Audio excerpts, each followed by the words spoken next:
There isn't anything more that you would ever need to hear. Now, how you come to really believe it won't come from hearing these words. It comes from your own personal experience. And so we have a lot to talk about together. We want to talk about the details of your life that are important to you. We want to help you figure out how to adjust your vibrations so that you can be in a stance of receiving what you want. But in order for you to really be ready to do that, we want you to know that it's a simple process. This business of creating that you are all about is a much simpler process than you have let yourself believe. Most of it happens just by your existence here with others. As you explore life and observe it through your physical senses, you come to conclusions, even if you don't speak them out loud, about what you prefer. That's step one of the creative process. That's the asking part, and it matters a lot. Step two is this inner being part of you that we've been describing here receives your request and becomes the vibrational equivalent of the answer. So that means, if you will think about it, that when you ask, no matter how loud or subtle your request is, source answers, and answers immediately.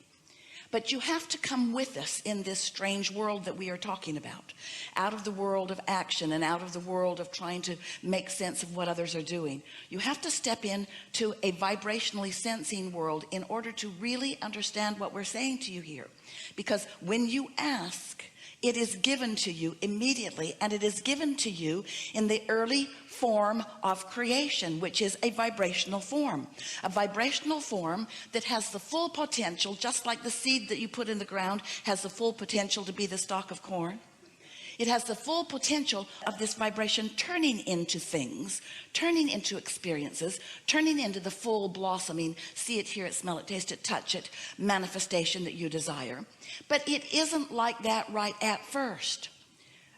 If there were a way that we could just zap you with understanding that when you ask, it is given to you, and that it is real, and that vibrational request that has been answered is real time, it is current time, and that what you call now that you launched a request from is really past tense. But it's hard for you to hear that because you think in terms of what you can hear and see and smell and taste and touch. You think of that as reality, and you think of it as current tense. You think it is of now. But we want you to hear, try just a little bit. We want you to hear that once it is manifested, it's really old news, because it has been in the process of becoming for quite a long while. And as it has been in the process of becoming, that's where all your juice is. That's where all your joy is. What's already manifested, that's like the gum you've already chewed the flavor out of. It's still in your mouth. You can still blow a bubble, but it is not where the emotion is. It's not where the exhilaration is. It's not where your interest is. It's not where your life is. The best part of your life is consciously understanding and therefore witnessing vibrations turning to thoughts and thoughts turning to things. And it's just a steady stream of them. You're turning them to things, which gives you a new list of things to ask for. So it's just this constant cycle of becoming that is life. You are eternal beings. It is our desire to talk you into being excited about the becoming, more excited about the becoming than about what has already become. We want you to feel the fun of energies coalescing in order to satisfy the intentions that you hold. We want you to feel the power of your being and the worthiness of your being and all of the help that the non-physical energies are offering to you. We want you to open yourself to the wholeness of who you are. We want you to be all that you are and not pinch yourself off so much from all that you are. So you must understand that step one is asking, and life will just cause you to do that. Your observation of life insists on that. So step one happens naturally, and so does step two, because that's not your work. That's the focus of your non-physical. But step three is where you line up with what source knows about what you want. You can't say, I want more money, but look, I don't have enough. You can't plead your case of neediness and be in vibrational alignment with abundance. Because every subject is two subjects, what is wanted and absence of it. And so without meaning to lots and lots of people, use words that sound like abundance and happiness and love, but they are vibrationally vacant in their experience because they're focused upon not enough love and not enough money and not enough, in the erroneous belief that if you plead a case, someone will help you. And we want you to understand that that is true. If you plead a case, someone will help you. When you ask, it is given, but you still got to let it in. You've got to let it in. So the operative word is you've got to allow it. You've got to get into the receiving mode. Somehow you have to prepare your receiver so that you can translate these vibrations into their vibrationally physical, manifestational, see it, hear it, smell it, taste it, touch it equivalent. You're the one. And at first this just sounds like, oh, it sounds like we're reading your mind. It's really interesting. It sounds like hard work. It sounds like I'll believe it when I see it. It sounds like, Abraham, can't you just talk about something tangible that I understand? And we know that until you find a way to get into that receiving mode that we talk incessantly about, and to know for sure that you're in the receptive mode so that you can with confidence follow the impulse, but then these are just more words. It's just somebody else who's got another great idea about how your life could be better if you just try harder. We are not interested in you trying harder because effort works against you. We're interested in you getting in sync with the laws of the universe and letting the leverage that you've already accomplished, the leverage of syncing up with your inner being, with source energy, with infinite intelligence, with the energy that creates worlds, and letting all of that momentum work for you.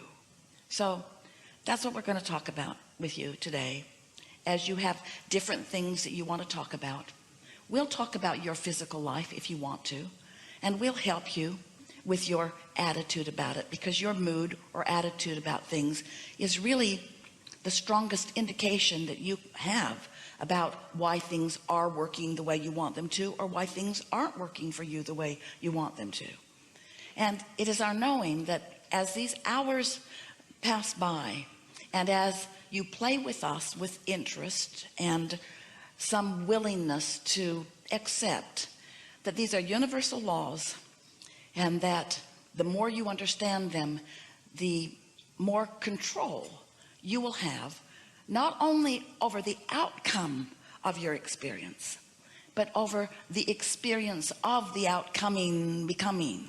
It's the journey, it's the journey, it's the journey. You hear that so much you don't want to hear it. It's the journey, and you say, all right, I'll say it's a journey, but I'll sure be glad when I get there. And we say, you're not ever going to get there, because as soon as you get to where you thought you wanted to be, there's a whole new set of contrasting experiences that causes you to launch a whole new rocket. So it turns out you're not ever going to get it done, and you will never get it wrong. It's just this ongoing becoming that you can't get out of. And so we're here to help you to enjoy what you are eternally caught up in. That sounded a little treacherous, didn't it? You're trapped in life. You can't get out. Even if you croak, you might as well start having fun. That really is our message.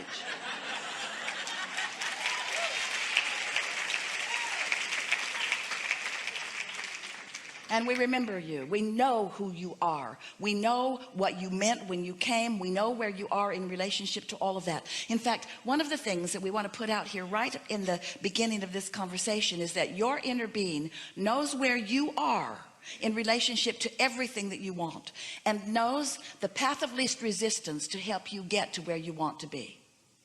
And so that's big news. That means that tuning in to your inner being is really a valuable thing, relative to things that you were born intending to do, or relative to things that you care about right now.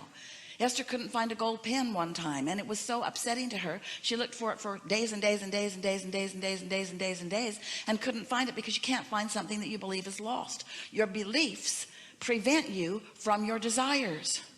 If you believe it's lost, it doesn't matter how much you want it, and it doesn't matter how much source is telling you right where it is. Your belief that it is lost will override that, you see. So you gotta stop holding so hard to beliefs, because beliefs are just thoughts that you continue to think, and some of them serve you and some of them don't. But when a belief is blocking you or preventing you from receiving the path to what you want to receive, then it's worth letting go of it a little bit, don't you think?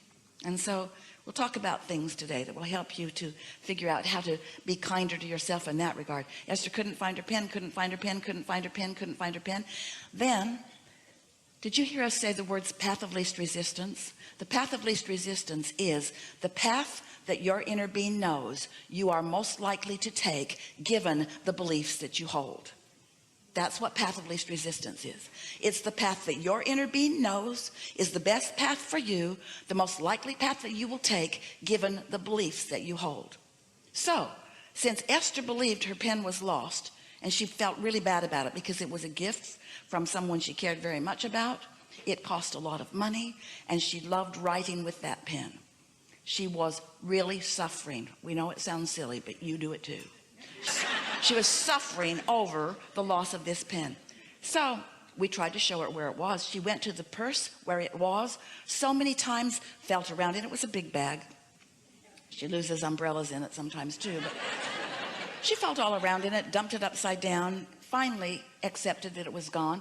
And then one day, several days later, she was looking for a perfume spray, and she remembered where she had last seen that. That's us, you see. That's us giving her a thought. And we caught her at a non-resistant time because she wasn't looking for her pen. And so she reached right into that bag for that perfume sprayer and came right out with her pen that had always been there, that she could not find. And so this is what we want you to hear. Your beliefs prevent you from the ideas, from being in the right place, from the timing. Your beliefs sometimes work against your own desires, but your inner being knows what your desires are, what your beliefs are, and how to guide you around them. And your inner being is not saying, oh, you need to get rid of all of those beliefs. Your inner being is saying, we're good, we can guide you around them, but you got to listen. Uh-oh, that's the problem, isn't it? Because you're not listening. You're over here sometimes, usually, pretty much all the time, defending your beliefs, trying to get other people to believe them too.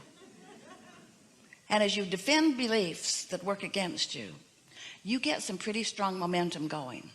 Such strong momentum that almost nobody can talk you out of them. And you know, because you've been in conversations with others where you've tried to talk them out of their stupid beliefs, haven't you? You have those conversations, they just don't get it, they just won't listen. Everything you say, they've got something right back. It's just that standoff, and nobody gets any movement in anything. So I want to talk about how you can get around that. There are some ways. We'll give them to you as we move along. So, ready? You know what you want to talk about? Are you ready to expect that whatever matters to you will be satisfied here today, even if you don't come to the hot seat?